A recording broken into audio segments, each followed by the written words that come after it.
I'm making this video because I had a very long phone call with a friend last night in the very early hours of the morning, and I felt it important to repeat it and cement it again. Now, on Wednesday, I took a very, very long journey on my own. And I say very long because I took it by the train, and I could have taken the coach and that would have been the same, but I took the train because I knew I wouldn't have Wi-Fi. I took myself from Bournemouth to Brighton, and on that route, there would be no signal. Gosh, this sounds like a murder documentary. I was avoiding things at home. I didn't want to confront any of the feelings that I was having, and I certainly didn't want to be at home because it wasn't tidy. I struggle with seasonal depression, and this is one of the hallmarks that I deal with. I let it build up and it gets terrible. So I took myself out instead, and I was a tourist in Brighton for the day, and I walked a lot.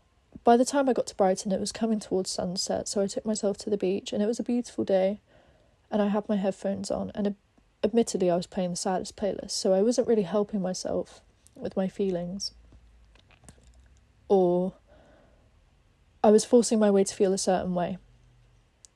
It was a beautiful sunset, and I shouldn't have been feeling sad, but I was. And sometimes you do have to feel things in order to confront them face on, and maybe that did help. But whilst I was walking around, I didn't give myself an option to be on my phone.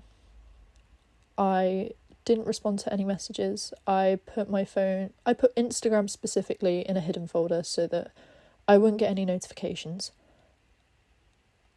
It was at this point that I got a bit hungry. I hadn't eaten yet in the day because I was avoiding responsibility. I was avoiding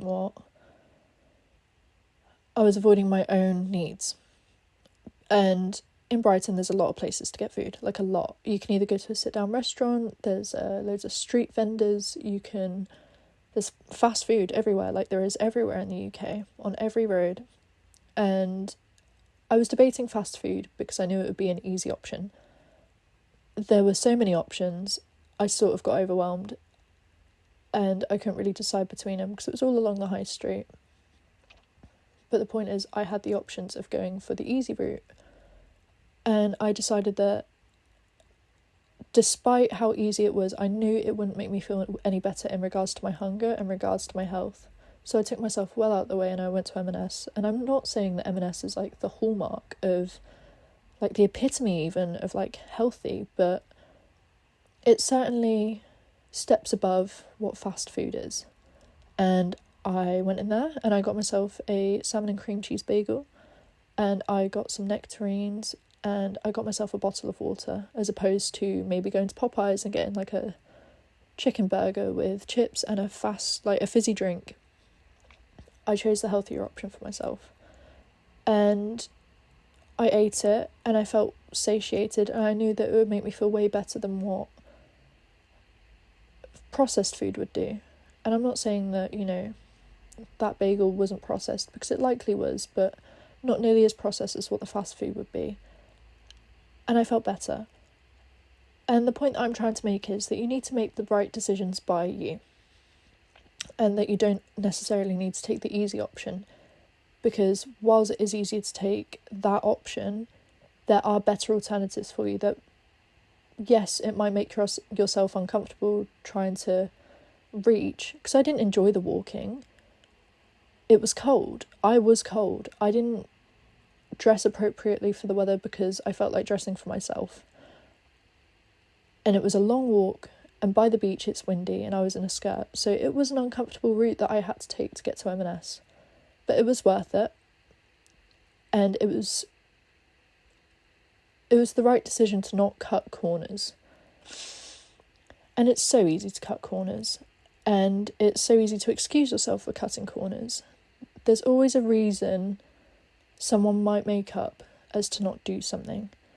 You might excuse your bad behaviour as an outcome of how you were treated as a child, for maybe parents being neglectful, abusive. You might excuse yourself for being bad in your next relationship because the last one treated you unkind. You might not make time for friends because they're not making time for you, but you don't know the reasons why. And it's so easy to pin the blame on them than it is yourself.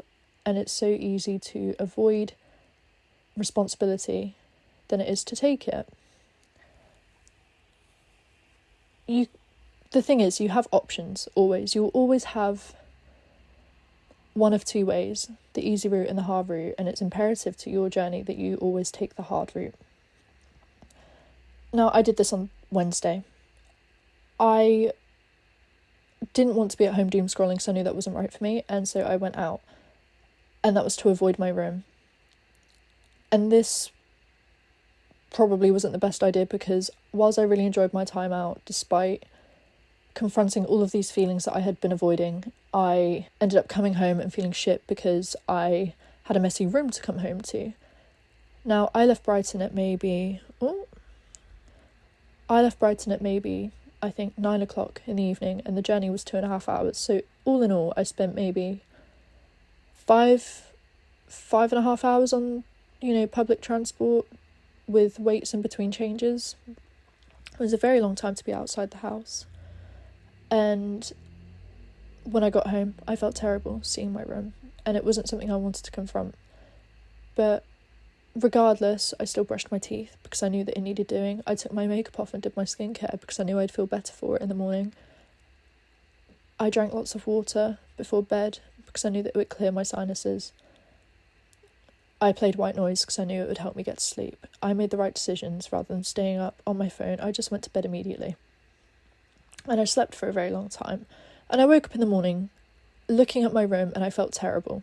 And instead of confronting that head on, I doom scrolled for maybe a couple of hours.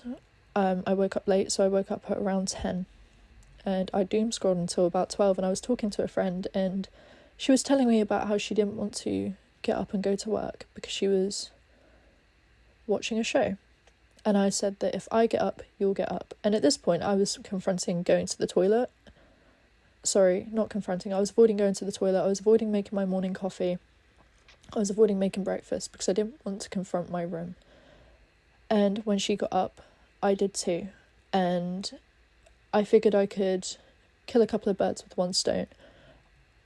I took my washing down at the same time as going down to make my coffee, and I put that on.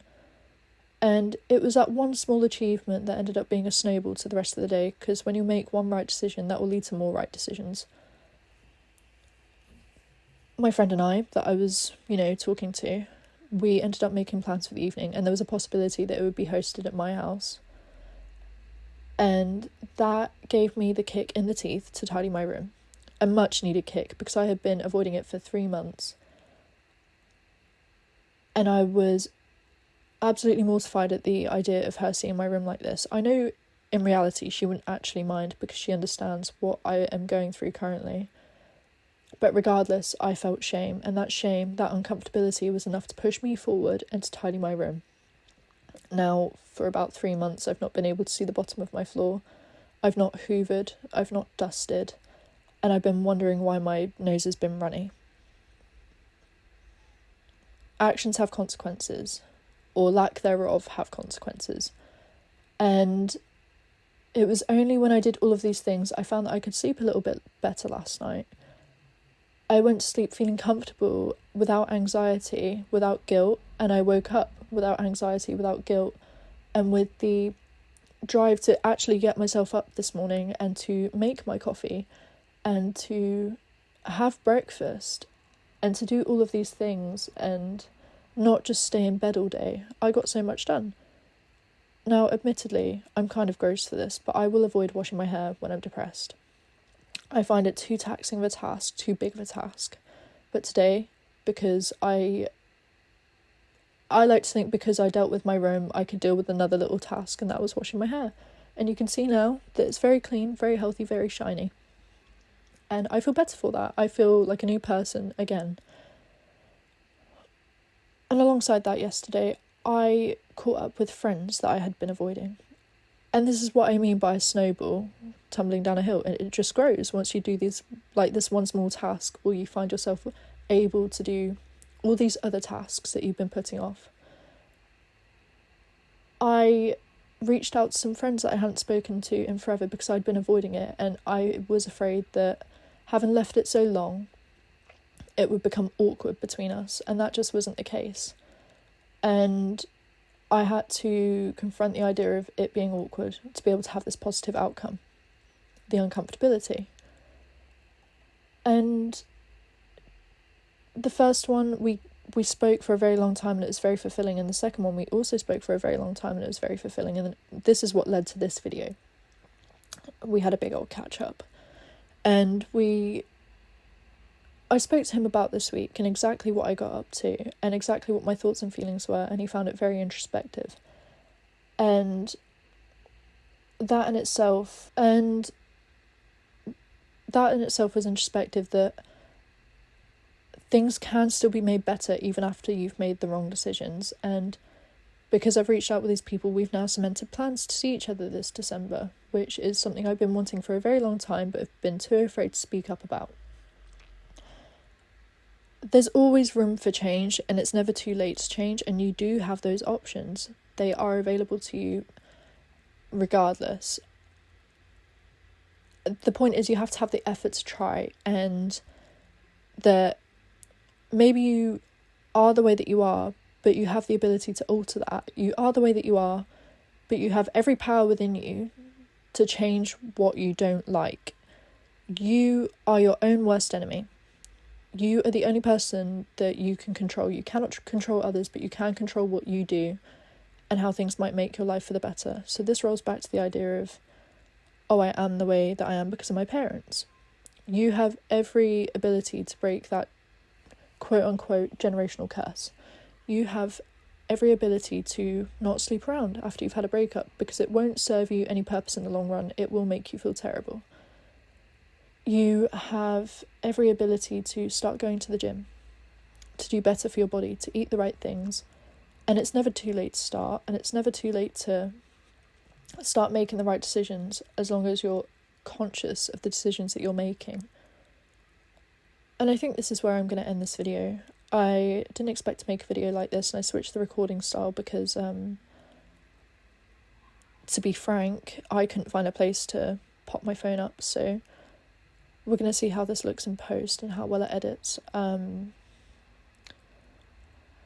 I had a couple of other ideas for videos, but in due time, I suppose, because this one was quite exhausting to reconfront all of my feelings. But yeah, I don't know, stay happy, stay healthy, don't forget to like, comment and subscribe.